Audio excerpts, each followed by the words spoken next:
Hello, I'm Tom Tinsley with East Coast Real Estate Group. We're a local property management company proudly serving Frederick, Washington, Berkeley, and Jefferson counties in Maryland and West Virginia. And today I want to take on the age old question whether you should self manage or hire a property management company. Every single investor will eventually ask themselves this question. And it's really not just one question, there are multiple questions that you should be asking yourself. The first one is, do you have the time? Do you actually have the availability, which in reality is daytime, evening, and weekends? Across the different processes, they are required at different times. Do you actually have the availability to do this?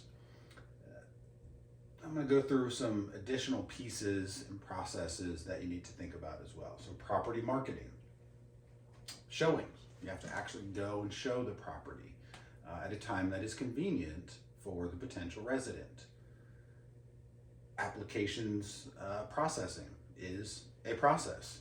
You have to run credit, background, review the data, verify employment, verify income, and it's a process. Do you have time to do that during the day?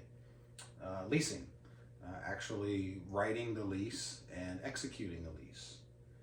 Move in and move out inspections, which need to be very, very detailed and done within a certain time frame. Same for move out inspection, very, very detailed, and there are specific requirements as to when it can be done or when it has to be done. Routine inspections, maintenance requests. If there's an issue, are you able to answer that call immediately or not? Rent collection, rent court, lease violation court, actual evictions. All these things are done during the day. So if you have a full-time 9 to 5, that's going to be a problem. You'll be taking off of work because the tenant didn't pay the rent. Right, that's not good long term for your day job. Actual evictions, security deposits, financial reporting for both yourself and the resident, and then of course emergencies literally can come up at any time during the day, evening, weekend. They don't care about your availability. They come up and they require immediate attention. Equally as important is to ask yourself, how much is your time worth? And I spend time on that question until I have a number, an hourly rate. What is 1 hour of my time worth? And until you have that number, you can't really make an educated decision on this. But it's also not too hard to do. But once you come up with your number and the estimated time that it's going to take to manage a property each month, does it make sense? Or does it make sense to pay the percentage of rent for a property management company? But don't skip over that one. Each of us, this answer is different.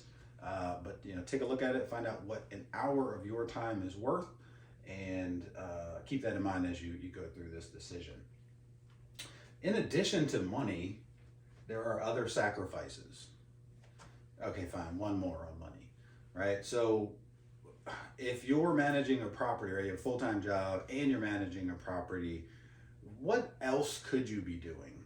If you were to have hired a property management company, what else could you be doing to make money? So then you're making money in multiple streams at the same time versus, let's just say, 2. You could add a third.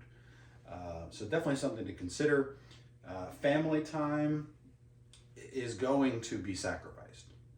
There is no way around it, right? If you are working on this job, this business, then you will have less family time. It's just a fact.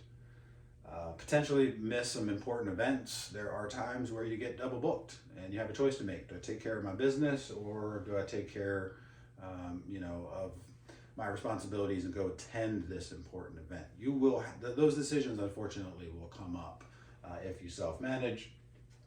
So you got a full-time day job. You've got this second business as an investor. You've got family. Uh, what about personal time, right? Or hobbies, the things that you really want to do personally. They're probably going to be sacrificed some for this additional uh, business. Do you have the patience? Now, I'll be the first one to say that patience is not a virtue of mine. So I hire specifically for people that do have patience for all of the different types of scenarios and personalities that we deal with. So, again, since it's not a virtue of mine, I actually went to the definition of patience for this presentation. So, what are qualities of patience? So it may involve perseverance in the face of delay, tolerance without responding in disrespect or anger, or forbearance under strain, especially when faced with long-term difficulties or being able to wait long amount of time without getting irritated or bored. If that's not you, this is not the business for you to self-manage.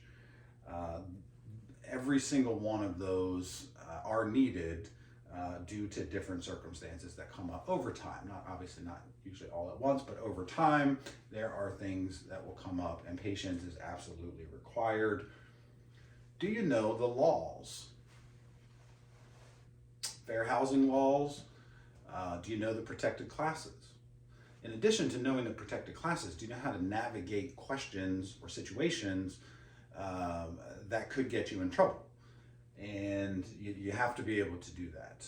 You have to know those laws for sure. Service animals, right? You get a lot of owners that say, I don't want any animals in the property. Then you get an applicant with a service animal. What do? Right? What can you do? What legally can you do or can you not do? And I will tell you, if you make the wrong decision, you will have opened yourself up to a potential HUD investigation, and that is not something that you want by any means. They have very high penalties, and you just don't want anything to do with that. If you have an older home, do you know all of the requirements for lead-based paint? Smoke detectors, CO laws, recently have just changed in Maryland, but every state and jurisdiction has their own laws, their own requirements. Do you know how many you need and exactly where they should be and how many feet away they should be from a bedroom or kitchen or furnace, etc.? If not, you can really get yourself in trouble. If you have a multi-unit building, are you aware in certain areas that you have to have a Knox box for the fire department and fire marshal to be able to access it? Security deposit returns. Do you need to have receipts for the work done or not?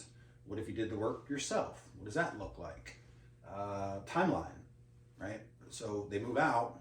When do you have to have that security deposit back to them? What happens if you don't meet that timeline? Well, I'll tell you, in many areas, you would be responsible for paying the resident 3 times that security deposit, even if you missed it by 1 day. Rent court. Do you know how to navigate the rental court system? Rent escrow court is not the same as rent court. It's a completely different process. Lease violation court, again, a completely different process.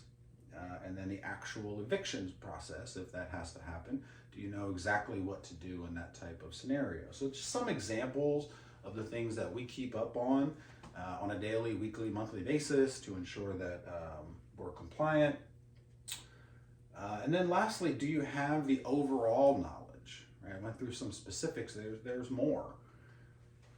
Marketing a property. Where are you going to market it? When are you going to market it? How much are you going to invest in marketing? Are you going to take iPhone photos, or are you going to pay a professional photographer? There's lots of things to consider in marketing a property to have the most effective and efficient results. Pre-qualification questions. What questions are you going to ask a potential resident before even showing them the property? And do you have those questions at all? And if you do, are they legally compliant, right? And then you get into the actual application approval process that you need to ensure is compliant. But getting the credit check, background check, verifying income, verifying employment, verifying references, all of those things, where I see a lot of people go wrong is inconsistency. I ask them all the time, hey, what's your criteria? And it's like, oh, I just get a gut feeling. Well, that gut feeling could very easily end you up in court because you don't have a consistent application screening process. So it sounds good, feels good, but it's going to get you in trouble, almost guaranteed over time. Lease agreement. Where are you going to get a lease agreement? Right? How good is that lease agreement going to be? There are some out there. There are templates. They're not that good. They don't cover a lot of things that should be in a lease. They just cover the bare minimum. And so, you get a repair request from a tenant. Do you have to repair it or not? Is it something that you have to do, or is it something that's cosmetic? Right? We've gotten requests to pull out carpet and install hardwood floors. Right? That's an easy one, but you really get some crazy requests over time, and you have to know what you're required to do, and also know what you're not required to do. And those are just a few examples. There's so much more that you really do need to know. So as you're asking yourself, should I self-manage or hire a property management company, make sure you ask yourselves these questions. Do I have the time? Do I have the patience? Do I know the laws? Do I have the overall knowledge? If the answer is yes, do it. Go for it. Eventually, you'll continue to add units and still need a property manager at some point. But if you can't answer all of these with certainty, then you should absolutely explore having a professional company manage your investments for you. If you have any questions at any time, please feel free to reach out to us. We would love to help you. Thank you so much and have a great day.